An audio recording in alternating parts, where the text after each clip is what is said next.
All right. Guys, give me a second. I'm just going to go post the link to my live on the other platforms. All right. I just sent it. All right. I just sent it. There we go. Let's see. Well, oh, hey, someone's on. Yay. All right, cool. All right, so who do I have on here? I wanted to get at least one person on. Let's see. Let me try to. Oh, okay. Let me go on my other. Oh, never mind. False alarm. It was one person, and then they left.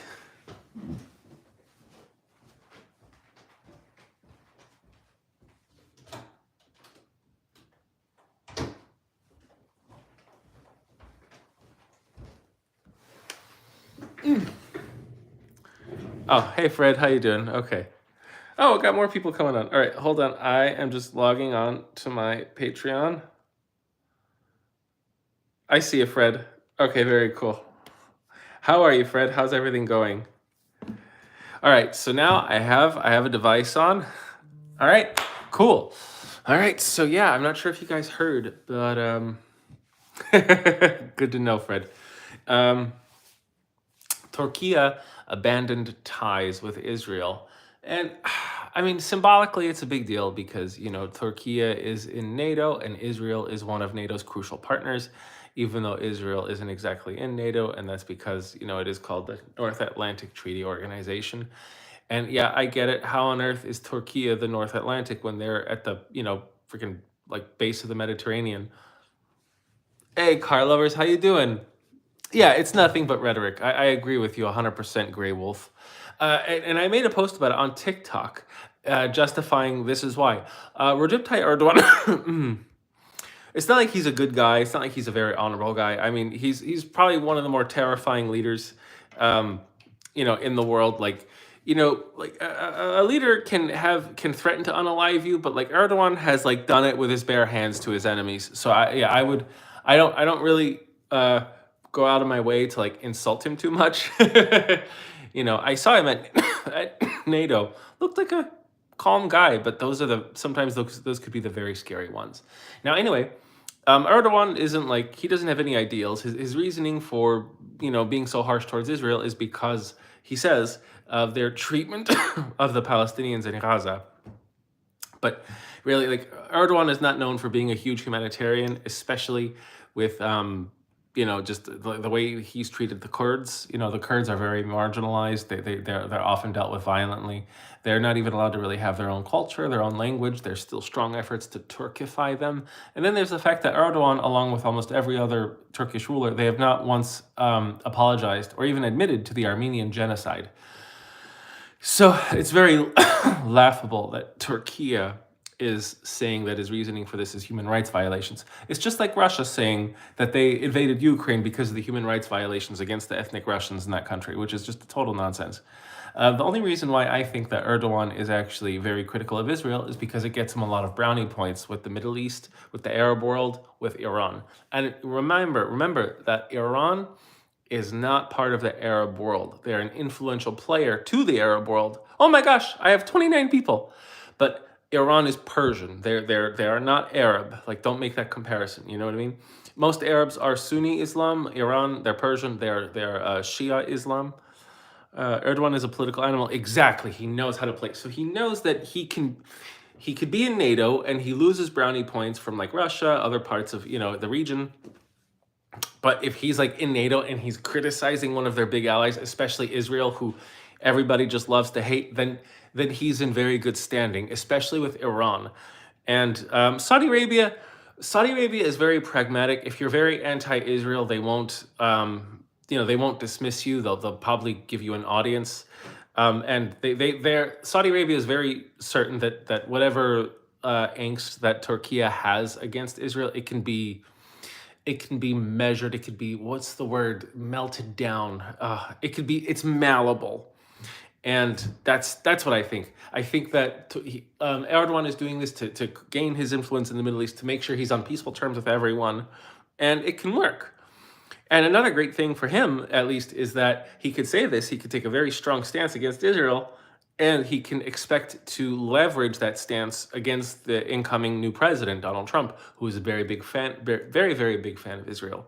So if Trump says, "Hey, we need you for such and such to make things easier for Israel," Erdogan can say, "Absolutely not. If you're going to do that, then I want money, I want this, I want all these things because the Turkish economy is not doing very well." He. Oh yeah, you're right. Erdogan is playing to his base. Turkey's inflation rate is at like 50% year on year. So it's not like prices have just gone up 50% over like a few years or a decade. In 1 year, prices have risen by 50%, and even before it was higher. So like, there's a lot going on wrong with the Turkish economy. All right, let me just take some questions. Yeah, he's a good optical. You're right. People don't understand how the country was like prior to AKP. Tell me more about it, Grey Wolf. Even though he's authoritarian, he modernized the country a lot. Yeah, I'll agree. Hello, John Mortimer. Hello, Damien. Why am I bald? Wow, I didn't know I was bald. Why am I a bald Joe Biden? I don't know. Let it turkey surely. Okay, great. So, guys, just give me 1 minute. I just want to get myself some seltzer water, and then I'll be right back.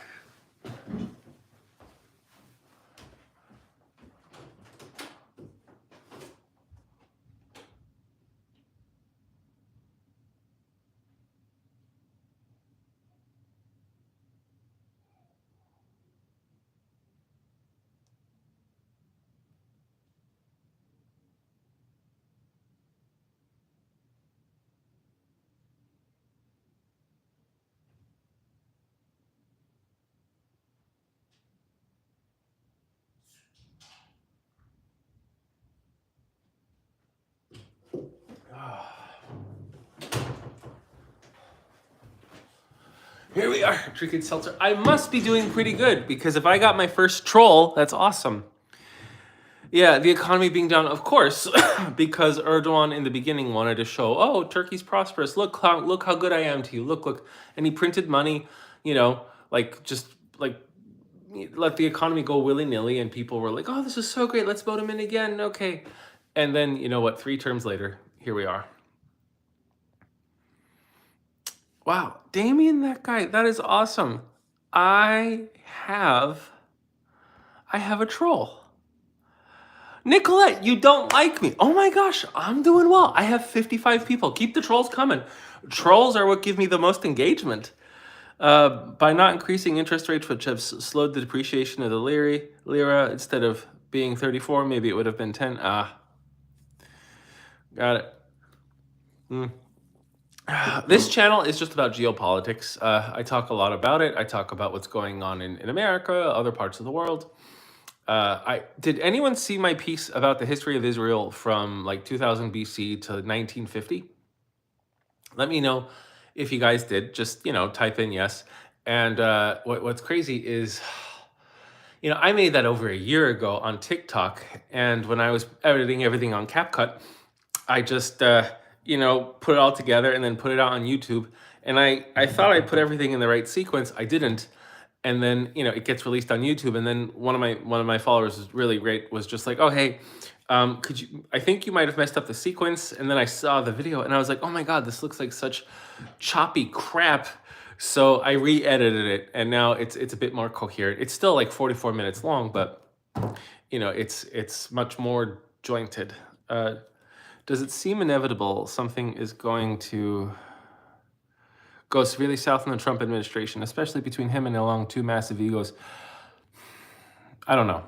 I don't want to give like scary predictions. But hold on, I just have to set an alarm for myself because I do need the last half hour to be for my subscribers. So, all right. No problem, John. Is the Earth flat? Can we make a reality show where contestants race to find the edge? Oh, that's such a good idea. Observer observed. I like that. You know what I mean? If you could actually find the flat edge of the Earth, and you give them some crazy amount like $45 million. Geetbath, please make a video on USA-Canada relations going forward. That's a good idea. Yes. Stay working, never lurking. Oh, I like that CC motion. What do I think about Mexico got invited to BRICS?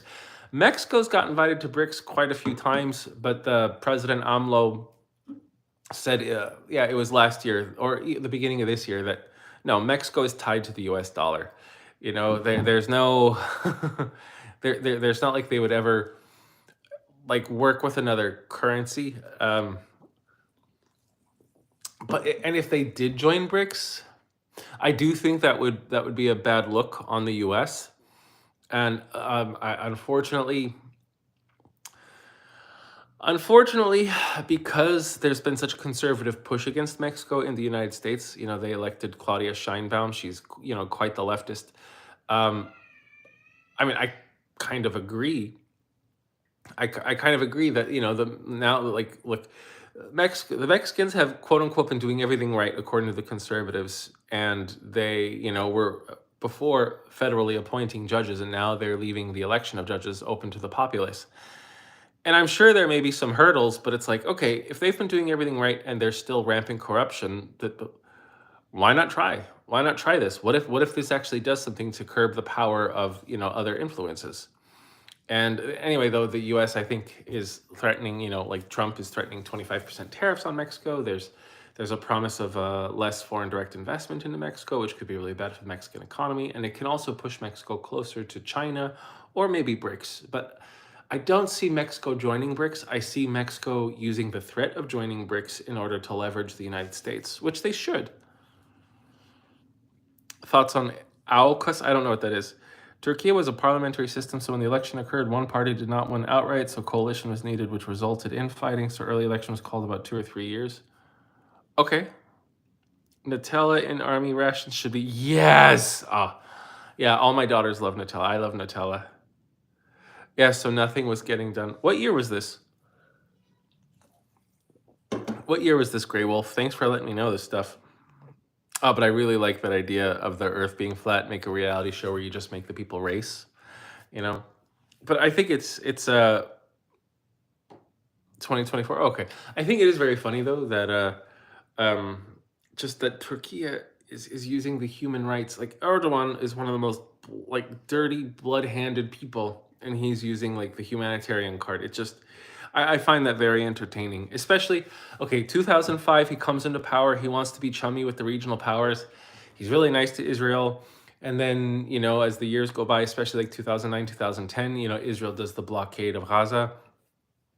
And then, then of course, it's actually, if this is what Erdogan wanted, if he actually did this on purpose, he's really a brilliant strategist, sending that flotilla, I forget how many ships, like what, 6 or 7 ships to like try to get through the Gaza blockade, which he knew would fail, killed Turkish activists, which I'm sure Erdogan was happy to lose because, he's not the kind of guy who supports activism.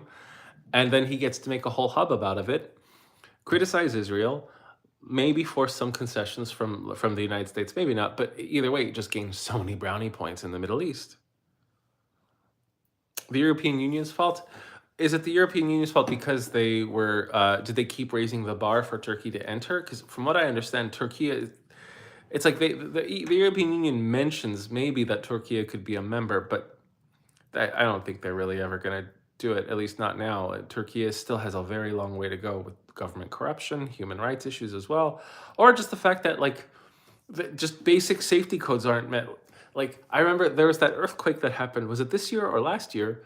And it just flattened, like wherever the earthquake was, it just flattened all these buildings. Tens of thousands of people died, except for one town. There was one city that did not collapse. In fact, not one building fell. And the reason why that one building did not fall is because that mayor did not take any bribes to get past safety regulations. He wouldn't do it. He said, oh, if you're not going to make a building safely, you can't build here. It doesn't matter how much you try to pay me. And because he did that, only legitimate businesses and legitimate construction, companies did the work. And lo and behold, these construction, like these buildings survived the earthquake. So there was one city completely intact around this, like just endless fields of rubble. But that's how rife idiocy and corruption is with at least the local Turkish governments, that, yeah, everyone takes a bribe. And of course, before the earthquake, everyone was saying, "Oh, don't do business in that town." The mayor just, he's anti-business. He doesn't want people to make money. That mayor saved tens of thousands of people's lives because he wouldn't put up with the rotten Turkish corruption.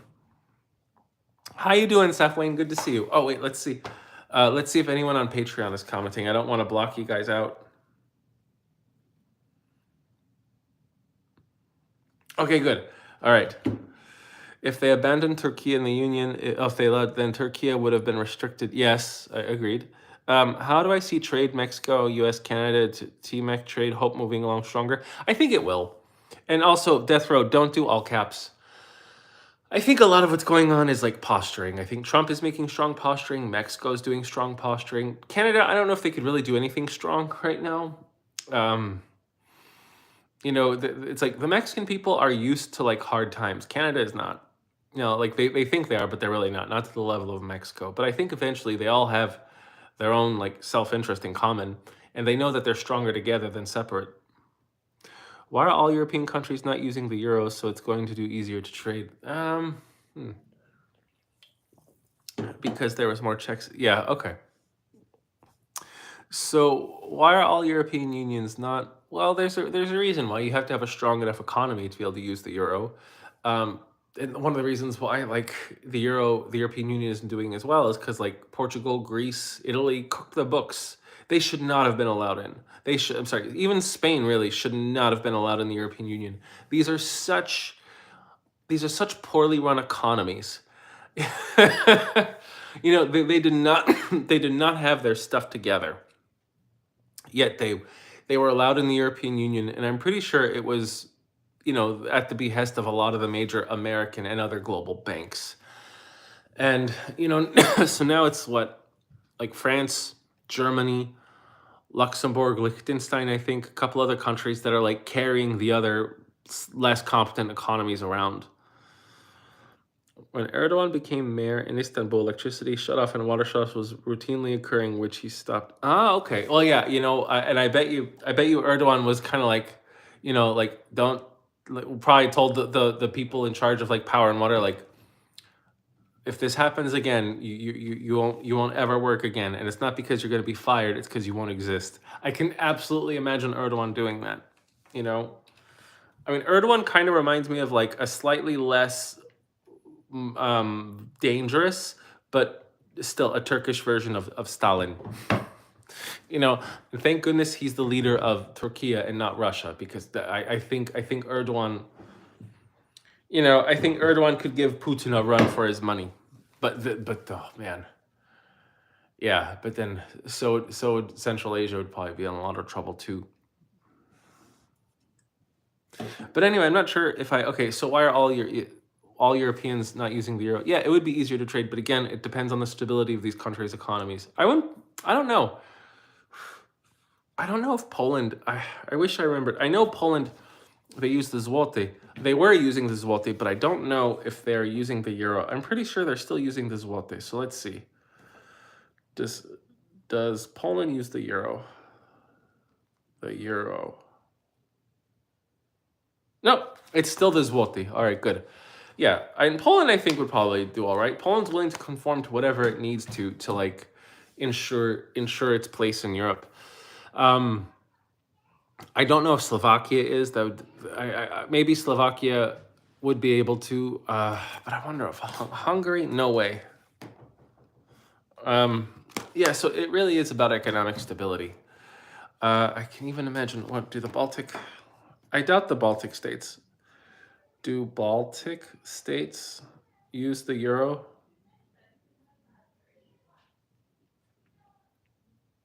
Oh, Estonia, Latvia. Okay, so they do. All right, so yeah, these are stable economies. He's being like Stalin. I can't stand the guy. I don't think the comparison. Oh, okay. You can't stand the guy. You don't think the comparison. Tell me why, Grey Wolf. Oh my gosh, I got 60 people. Guys, thank you so much. This is incredible. I can't believe I have 64 people on my YouTube. All right, and guess what, guys? This is what's really great. Since I've started like devoting my efforts to YouTube a lot, my hours viewed has been just skyrocketing. So I mean, like I went from having like maybe like 600 views, 600 hours or 700 hours of viewership for the year, like last week, to like 1,800. So you guys have gotten me 1,000 hours of viewership in just 1 week. So it looks like I'll be on my way to monetizing YouTube very soon. And so right now I can't qualify for like supers or any of that stuff, but that's coming. Especially if you guys just keep watching my stuff, if you know, then yeah, then I'll qualify probably by the end of next week to the 4,000 annual hours. You don't need to be that close to the camera, bro. All right, there you go. Yeah. If you don't like it, you can always just go to another channel. In the beginning, he presented himself to be a moderate and was forced to stay that way because there was too many checks. Yeah, exactly. But you know, unfortunately, that's what authoritarians do. They always come in as a moderate. They promise stability, and then, you know, before you know it, they take over everything. Am I still John? Hey, how you doing, John? I'm sorry, I don't know who you are. Am I still John? Are you on my Patreon, or have we spoken before? Do you have a different name? Oh, John Sanchez. Hey, all right, good to see you, man. This is great. Yeah, I'm really excited that I'll be able to monetize YouTube, you know? In fact, he was thrown in jail when he was mayor of Istanbul because he read a poem. Oh my gosh. Holy cow. Now he sounds like my dad. My dad was a poet, but he's also one of the scariest. He was one of the scariest people I knew, even when he was like 87. Wow. That's really interesting. You know what? I'll read up more about Erdogan. Let me just see. I want to make sure that I'm not ignoring anyone on my Patreon. So guys, yeah, feel free, either hop on here or go on my Patreon and I will answer you. Okay. Mr. Madfoot, just discovered this channel. Oh, thank you very much, Mr. Madfoot. Well, I'm just getting started. You know, TikTok a couple weeks ago told me they were they cut all of my funding, and I was a little panicky. And so, but within like an hour, I was already like, you know, just trying to get everyone to come over onto YouTube. I had like 3,000 subscribers on YouTube. Now I have 6,200, and that's been enough. And I got like 300 people to go onto my Patreon, and people were contributing like between like most of them were like $1 a month, which is amazing. That's really all I asked for, you know. But some people were contributing like $2 or $5. Some people went crazy and put in $10. Like 3 or 4 people did $100. So it was really great. It actually put a big dent in what my deficit would have been losing TikTok. And then last week, TikTok reinstated me in the creativity program. So I was really, really happy about that. And you know, the thing is, that's going to take a while to build up the revs per meal, but it's at least a starting point. So it's really great. But again, guys, if you're not following me and you like my content, go over to my YouTube, click subscribe. And if you want to be like really crazy, yeah, join my Patreon for $1 a month. I call it Buy Me a Pack of Gum. You get access to all kinds of content that I don't put on any other social media platform. You also get like, you know, just like my random thoughts. You also like just today, I just uploaded a video of a feral cat that I adopted today. Oh, thank you, Man Vlogs. Yeah, exactly. I made a post at the end of my post. I said he won't do that because his bread is buttered so well by being cooperative with Israel. Israel is a close. Yep. Moved over from Patreon. Looked like it wasn't alive there and wanted to be sure. Oh yeah, thank you very much, Parker. It's over for Israel. No, with Trump as the president. No, like the people in the Trump administration have suggested that the U.S. military will coordinate with Israel in however they want to maneuver the situation. No, Israel's fine, especially with the Trump presidency. You know, but the sad thing is, the Israeli government has already said that a Trump victory is a huge opportunity to grant Israeli sovereignty over Gaza and the West Bank. So all those people who were, you know, not voting out of protest because of the treatment of people in Gaza, they're going to help get tens of thousands of Palestinians relocated, maybe hundreds of thousands. Who knows how many more thousands dead because these people decided to, you know, virtue signal. Oh, I'm not going to vote because, oh, I just don't like the way people are treated in Gaza. It's going to get worse. You know, like Biden at least was some kind of leash on Israel. Trump is just like, go take care of your problem, Netanyahu. Okay, that's fine. You know. How does Iran control Iran? Iran is the most influential government. Every powerful country or regional power has a sphere of influence, and Iraq and Syria fall in that sphere of influence. Especially, Iraq is a mostly Shia country, and all right, so that's one thing. So now Iraq and Iran are both like Shia run countries, but with Iran, I think just Iran funds a lot of what Iraq has to do. Iran influences a lot of Iraq's policy. Same thing with Syria. And a lot of terrorist training for Iran militancy is done in Syria. Thank you again, Men Vlogs, for the subscription. They claimed they cut trade to Israel, so they just showed shipments to Palestine. You know what, Grey Wolf? Wow, that's a good idea. Smart. But is TikTok paying decently? Heard about creators took a big hit. Yeah, I did take a big hit. I did. I was being paid quite decently, and but it's fine. I'm just moving on to greener pastures. So, that's why I'm moving on to YouTube. I'm trying to expand my platform on Twitter, Threads, um, X, Threads, Instagram, all YouTube primarily though. I just want my bread and butter to come from YouTube. And if something comes from TikTok, that's great. And also, of course, my Patreon subscribers, because now it's actually so liberating because I don't feel beholden to TikTok. I feel beholden to like you guys. Like if you guys are subscribing to my Patreon, you just tell me what you want, and I'll make sure that I gear my content in that vein, along with as long as of course it goes along with like what I believe to be true and accurate. But it's TikTok. Okay, good. So, but yeah. So again, if you're interested, guys, subscribe to my YouTube and also subscribe to my Patreon. Sign up for $1 a month. And yeah, I also get like, let's just say I make a bunch of posts that nobody else sees except for my Patreon subscribers.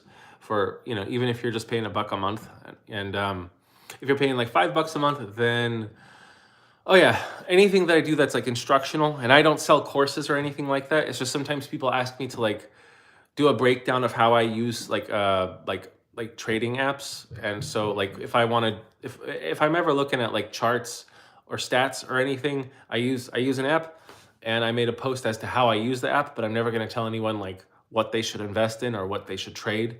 And so anyone who pays $5 a month or more, they get that for free. And if you're paying $1 a month, it's like $5.50. And I'm going to make more of those because those are a lot of fun. But is TikTok paying decently? Greener pastures are the best. TikTok is unreliable for income, no transparency. Thank you very much, Parker. This is great.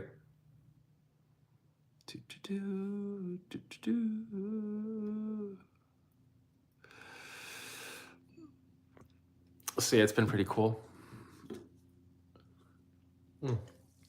So tomorrow I'm going to be on a podcast with this guy. His name is Knowledge, but instead of spelling the last two words of knowledge is GE, it's spelled with DJ, so it's like Knowledge DJ. I think I'm going to be on his podcast, and I guess it's going to be released in like a couple days or a week, and we're just going to talk about the feasibility of Trump's plans. And I think it's going to be pretty interesting. I think Knowledge is is a very intelligent guy. He has a lot of good questions. He has a lot of deep insights. So it'll be really fun to just bounce what I think is going to happen. So I'll let you know when it comes out. Please tune in and write his name channel in the comments. Sure. Okay. I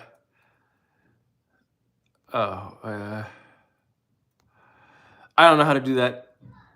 Sorry. I guess I'll have to get to that. But I made a post about it. If you're on my Patreon, you'll see it.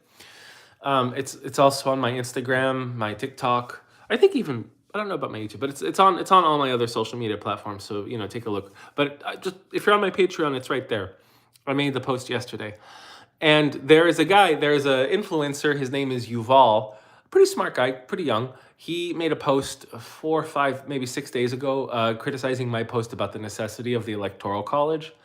And, he made some decent counter arguments, but he definitely left a lot of holes. So my next post is going to be about that. It's just going to be my refutation of what he said, because like I normally don't go after people who go after me because usually those are just people who have like my follower count roughly similar, or they have significantly less and they're just like clout chasing.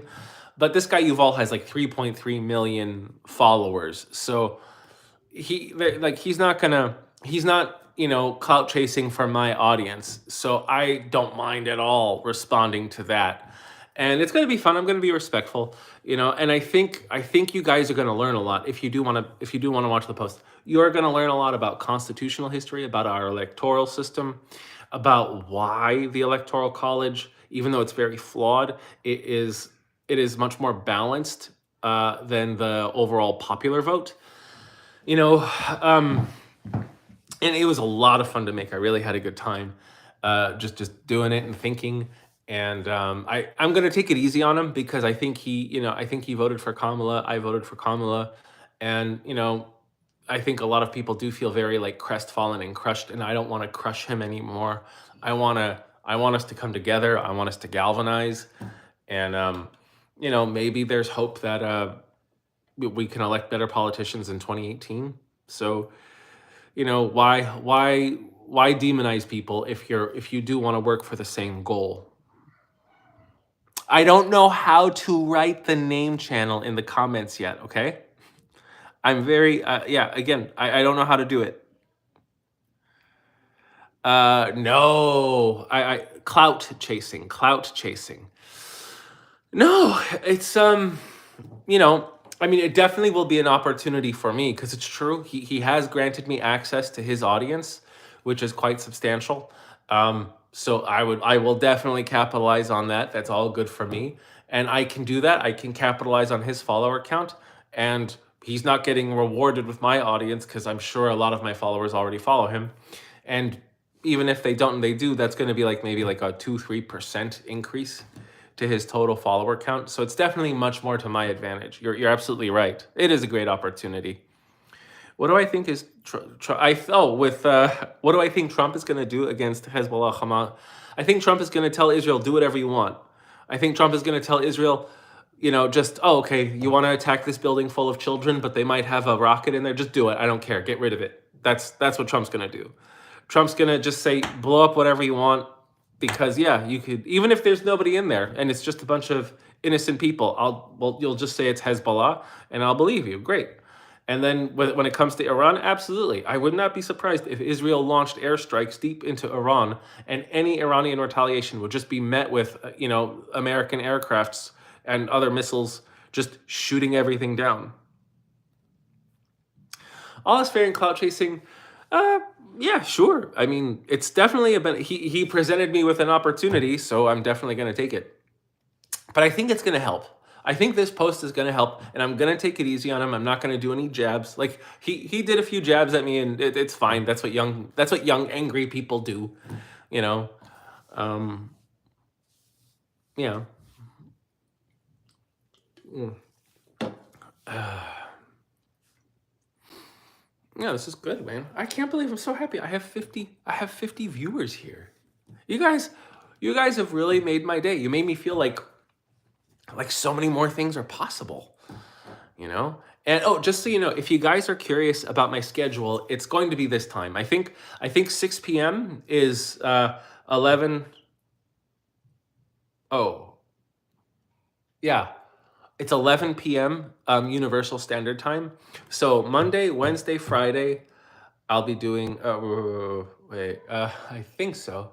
No, Monday, Wednesday, I'll be doing 6 p.m. EST, or 3 p.m. PST, or 11 a.m. EST, Universal Standard Time. That's when I'll be doing my posts, doing my live streams. So Monday, Wednesday will be YouTube, and then Friday will be TikTok. And I'll try to have my posts come out, at least my long form content for now on YouTube, come out around 8 o'clock, and then I'll post it across all the platforms. And excuse me, seltzer water burp. Excuse me. Mm, yeah. Oh, and oh, yeah. It's interesting. I'm also. I wish I could say where I was, but I'm currently not home. I'm actually visiting family, but all is well. It's okay. And what is the one thing I wanted to say? Oh yeah, I will be doing TikToks on Friday. I think I said, yeah, I'll be doing it at 3 a.m. Universal Standard Time. That's 7 p.m. Pacific Standard Time, and that's 10 p.m. Eastern Standard Time. So that's when I'll be doing those. But I will be randomly doing like other TikTok streams and some YouTube streams. But this will be like intermittent, throughout the day if I can. But if I can't, then at the very least, I will be doing those 3 slots. And I want to start if I can. I'm this close to making my podcast, so when I am on Knowledge's podcast tomorrow, I want to ask him a lot of questions because I have the software, I have the gear, and now I just have to start it up. And I think it'd be fun because the people that I have on my the people that I want to interview that I've interviewed in the past, they're all international experts in their field. So if I'm going to talk about oil, it's going to be with someone who's in the field for 40 years as an internationally respected expert, or same thing with political science or economics. I'm going to have a lot of economists on my podcast. I've already had some. Hey, Tenerife C. It's that's funny. I like that. You can call me Dad. I keep getting these notifications that Bitcoin is like over $92,000 now, and I'm not surprised. I remember 4 years ago, people were talking about how, oh my gosh, yeah, Bitcoin, it's never going to go past $70,000, and here we are. Do I think that TikTok is a threat to privacy? I think all social media is a threat to privacy, 100%. It's just TikTok is much more blatant about it, and the fact that TikTok is not American owned, that's another, like negative tick. But the fact that it's also Chinese owned, or not Chinese owned, sorry, it's owned by Singapore, but like it's very heavily influenced by the CCP. When will the alts finally pump? Oh man, nobody knows. I mean, for me, the alts already pumped because I was buying early last year, middle of last year, when everyone was saying, "Oh, it's dead, everything's dead." I was like, okay. So I'm actually like, I did have a nice profit, but then I had to sell a lot of it just to help out with some family stuff. But you know, eh, I'll get it back. But when will the alts finally pump? I don't know. It's That's a real tough one because I think there's still a lot of economic pessimism globally. Treasury yields are still very high. I know the stock market's doing very, very well, but that's because corporations are expecting tax cuts and just very, very generous dividends and buybacks. So that's why they're doing it. And Bitcoin, even Bitcoin's been doing very well, not the alts, because now the big money has been investing in Bitcoin for quite some time, so that's quite bullish. But I think when you go to alts, those are highly speculative assets. And if treasury yields are still very high, then people are just going to flock to those, like more safe investments than something that's very speculative, unless we get some assurances that the world economy is looking like it's on the up and up. Oh man, how much do you need to pay if I am to interview? Mm. You want me to interview a real estate expert? Okay, I don't even. That's a new question. That's new stuff, Wayne. I have to come up. Okay, you know what? I can't give you a price right now, but I will. I can ask. I can ask. Let me find out what I should charge, and then whatever it is, I'll charge lower. And then yeah, I'll bring on a real estate expert. Thank you very much, South Wayne. Yeah, just like remind me of this just on my Patreon. Let me know because that's actually very cool.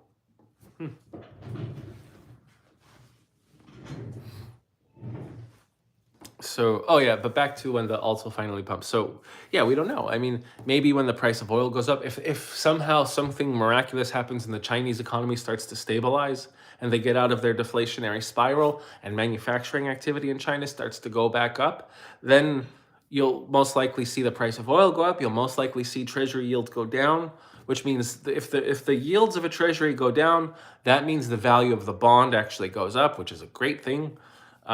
Maybe then you would see the alts pump. But right now, I don't know if we're going to have an alt season just because of all the global economic pessimism. Especially now because at least the big money, it looks like it, I don't know 100%, but it does look like the big money is expecting high inflation because of what Trump said about raising these tariffs. And for those of you who don't know, Trump said that he was going to raise the tariffs. He was going to raise a 10% tariff on all imported goods everywhere we got it from. And we import $3.5 trillion of our consumer goods and spending from imports. All right, so 3.5 trillion. So that's about like 1/6 of everything we consume. That's huge. So a 10% increase on that would already be very bad for not just the consumer, but it'd also be bad for a lot of our manufacturers that rely on imports just for basic product assembly. He also said that he's going to raise the tariffs on Mexico for up to 25%, which is, my gosh, that's like, they're our largest source of imports. That's 16% of all of our imports come from Mexico. So 25% would break Mexico. It would really hurt the American consumer here. And then he said that he's going to raise a 60% tariff on China. And that's China, they're our second largest trading partner. So we get 16% of our imports from Mexico. We get 15% from China. But just think, what's more expensive? 25% import on 25% tariff on 16% of imports, or a 60% tariff on 15% of imports? That's right, the 60% tariff on 15% of imports would be really bad. It'd be really bad for China because they're heavily reliant on exports just to keep their economy afloat. And we don't want too much of a weak Chinese economy because we rely on them for, again, a lot of these imports. So does the rest of the world. And also, the American economy doesn't want that because that means we would, like, the average American household would be paying up to $2,000 per household due to the Chinese tariffs. Now, of course, Trump is saying that he's going to wage these tariffs, and use these as bargaining chips with our trading partners. But I don't see how that would be good for trade. Especially if Trump doesn't back down, or if China doesn't back down, or if Mexico doesn't back down. What if nobody backs down? Then we have a potential global economic disaster that we haven't seen since 2008. Sounds funny, but you trust me, and a lot of people are scammers when talking about real estate. Ah, yeah, well, Safwin, you know what? I believe it. I believe there are a lot of scammers when it comes to real estate. There are a lot of scammers everywhere. And I feel like crypto and real estate, those are big ones. I feel like it's just much more prevalent.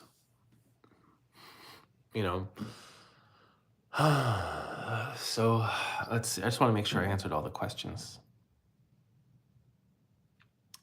TikTok is unreliable. Yeah, true. Okay, good. Just get to discover the channel.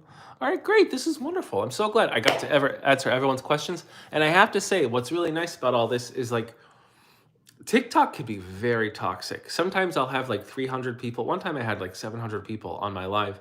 And I mean, which is great for the traffic, but I'm trying to do quality and not quantity. And I really do try to answer every question. It's very difficult to answer every question if people are well-meaning, but they keep spamming their questions, the same one. And of course, the trolls. And unfortunately, especially during election time, I can normally block out trolls, but I was just so that I just was responding to them. Especially, normally I don't even respond to threats, but like other people were throwing threats, and I'm like, come find me, come on. Not a good look. But yeah, it's funny. I know I don't tell you guys where I am, but I do want to be back home. But I'll get there. All right. So, does anyone have any other questions? Does anyone, have anything that maybe I missed? Because I know your questions don't always go through. Here, let me just. All right.